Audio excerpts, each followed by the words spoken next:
Саламатсыздар ма? Бүгін математика сабағынан 4 сынып 115 сабақ. Сабақтың тақырыбы бүтіннің бөлігін табуға берілген есептер.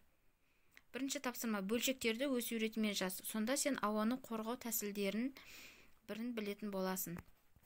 Өсу ретімен дегеніміз бізде бөлшектің бөлімі белгілі болып тұр, 65. Демек, бөлшектің үстіңгі бөлімін біз өсу ретімен жазамыз. 15, 25, 29, 32, 39, 46, 54, 58, 60, 62, 68, 70. Сол кезде бізде көгалдандыру деген сөз шығады екен. Келесі тапсырма: сая жолға 126 ағаш отырғызылған. Олардың 6-дан 1 бөлігі қайың. Сая жолда барлығы қанша қайың бар? Отырғызылды 126, қайың 6-дан 1 бөлігін құрайтын болса, демек 126-ны 6-дан 1-ге бөлеміз. Сол кезде бізде 21 қайың шықты. Екінші: сен санның бөлігін табуды білесің. Бірнеше бөлікті тауып көр. Сая жолға 126 ағаш отырғызылған. Олардың 6-дан 3 бөлігі үйеңкі. Сая жолда барлығы қанша үйеңкі бар? Бізде 126 ағаш, оның 6-дан 3 бөлігі үйеңкі болса, бұл жерде 126-ны 6-дан 3-ке бөлетін болсақ, бірінші 126-ны 6-ға бөлеміз де, одан шыққан санды 3-ке көбейтеміз. Сол кезде бізде мәні 63-ке тең болды, яғни 63 үйеңкі бар. Үшінші тапсырма: сенбілікке 369 оқушы шықты. Олардың 9-дан 2-сі 4-ші сынып оқушылары. Сенбілікке 4-ші сыныптан қанша оқушы қатысты? Бұл жерде біз есептің мәнін көру үшін 369-ды 9-дан 2-ге бөлеміз. Ол үшін 369-ды бірінші 9-ға бөлеміз, одан шыққан санды 2-ге көбейтеміз. Бізде 82 шықты. Демек, 82 4-ші сынып оқушысы қатысқан. Вело жарысқа қатысушылар 15.000 км ара қашықтықты жүріп өтуі тиіс. Жолдың 5-тен 3-ін жүріп өтті. Енді қанша жол жүруі тиіс?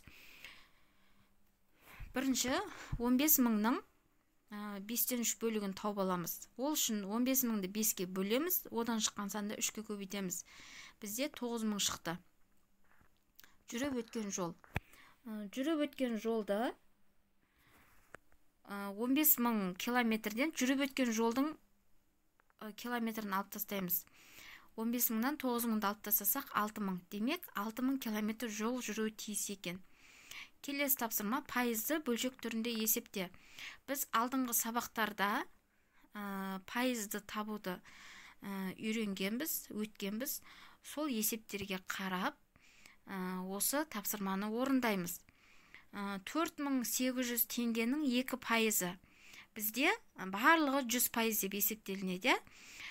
Демек, 4800-ді 100-ге бөлеміз, одан шыққан санды 2-ге көбейтеміз. Бізде 96 теңге. Яғни 4800 теңгенің 2%, 96 теңге болады екен. 1 километрдің 15%. 100-дің 15%. Демек, 1000-ды 1 километрде 1000 метр болады. 1000 метрді 100-ден 100-ге бөлеміз, одан шыққан санды 15-ке көбейтеміз. Бізде 150 метр. Мына жерде мына 1 километрді біз метрге айналдырып алдық. Сол кезде бізде 1000 метр шықты. 8 километрді біз метрге айналдырамыз. Бұл жерде 8000 метр шығады. 8000 метр. 8000-ді 100-ге бөлеміз, одан шыққан санды процентіне көбейтеміз. Бізде 5920 метр шықты. Оны километрге айналдыратын болсақ, 5000 дегеніміз 5 километр, және 920 метрді өзін жазамыз. Осылай келесі тапсырмаларды дәптерімізге мұқият жазып аламыз. Келесі тапсырма: жол бойына отырғызу үшін 540 түп терек және бірнеше түп қарағаш көшеті әкелінді. Қарағаш теректің 6-дан 2 бөлігі. Жол бойына отырғызу үшін барлық қанша көшет әкелінді? Біз 6-дан 2 бөлігін тауып аламыз. Демек, 540 ағаштың 188-і қарағаш.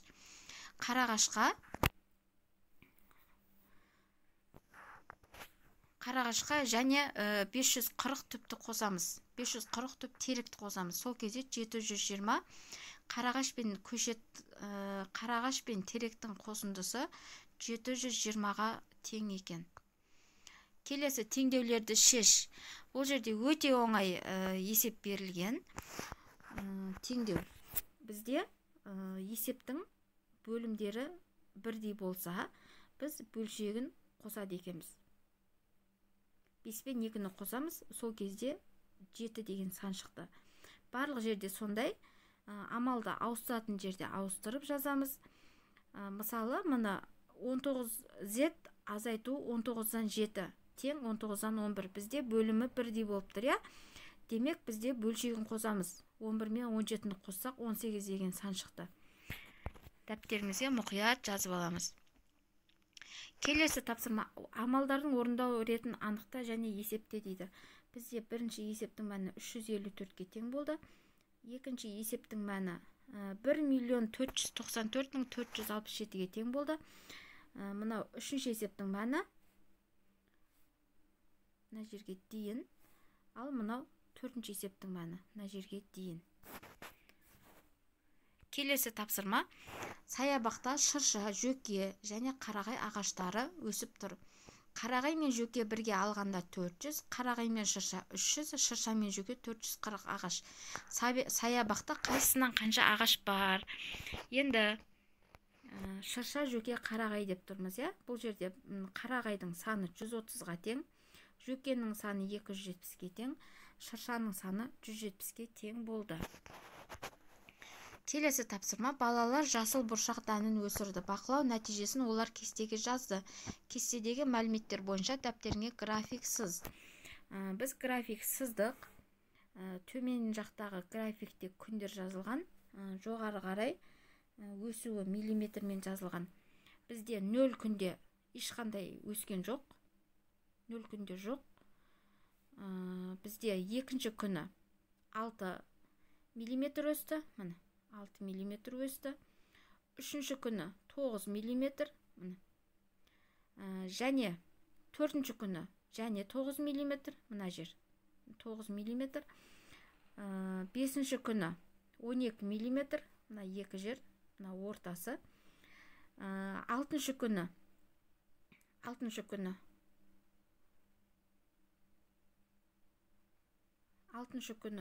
миллиметр.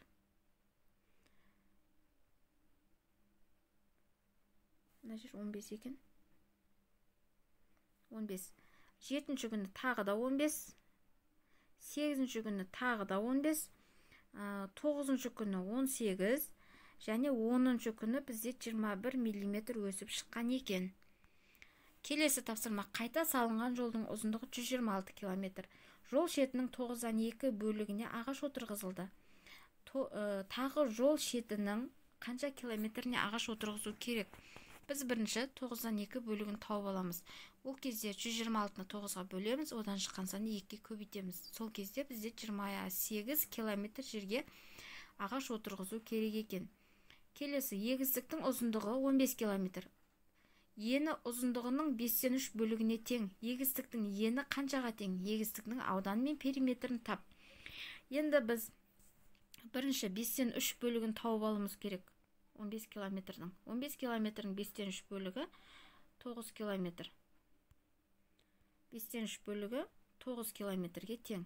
Ұвымыз тіктөртбұрышымыздың ауданы ені 9 километрге тең болды.